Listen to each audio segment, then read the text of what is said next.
If a man possesses any superiority, or thinks that he does when he does not, such a man, if he is uninstructed, will of necessity be puffed up through it. For instance, the tyrant says, I am master of all, and what can you do for me? Can you give me desire which shall have no hindrance? How can you? Have you the infallible power of avoiding what you would avoid? Have you the power of moving towards an object without error? And how do you possess this power? Come, when you are in a ship, do you trust to yourself or to the helmsman? And when you are in a chariot, to whom do you trust but to the driver? And how is it in all other arts? Just the same. In what, then, lies your power? All men pay respect to me. Well, I also pay respect to my platter, and I wash it and wipe it. And for the sake of my oil flask, I drive a peg into the wall. Well then, are these things superior to me? No, but they supply some of my wants, and for this reason I take care of them. Well, do I not attend to my ass? Do I not wash his feet? Do I not clean him? Do you not know that every man has regard to himself, and to you just the same as he has regard to his ass? For who has regard to you as a man? Show me. Who wishes to become like you? Who imitates you as he imitates Socrates? But I can cut off your head. You say right. I had forgotten that I must have regard to you, as I would to a fever and the bile, and raise an altar to you, as there is at Rome an altar to fever. What is it, then, that disturbs and terrifies the multitude? Is it the tyrant and his guards? By no means. I hope that it is not so. It is not possible that what is by nature free can be disturbed by anything else, or hindered by any other thing than by itself. But it is a man's own opinions which disturb him. For when the tyrant says to a man, I will chain your leg, he who values his leg says, do not have pity. But he who values his own will says, if it appears more advantageous to you, chain it.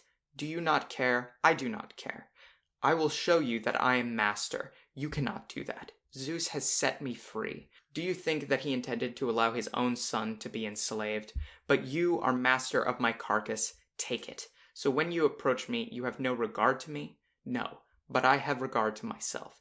And if you wish me to say that I have regard to you also, I tell you that I have the same regard to you that I have to my pipkin. What then? When absurd notions about things independent of our will, as if they were good and or bad, lie at the bottom of our opinions, we must of necessity pay regard to tyrants. For I wish that men would pay regard to tyrants only, and not also to the bedchamber men. How is it that the man becomes all at once wise when Caesar has made him superintendent of the close stool? How is it that we say immediately, Felician spoke sensibly to me. I wish he were ejected from the bedchamber, that he might again appear to you to be a fool. Has a man been exalted to the tribuneship? All who meet him offer their congratulations. One kisses his eyes, another the neck, and the slaves kiss his hands. He goes to his house, he finds torches lighted. He ascends the Capitol, he offers a sacrifice on the occasion. Now whoever sacrificed for having had good desires, for having acted conformably to nature, for in fact we thank the gods for those things in which we place our good. A person was talking to me today about the priesthood of Augustus.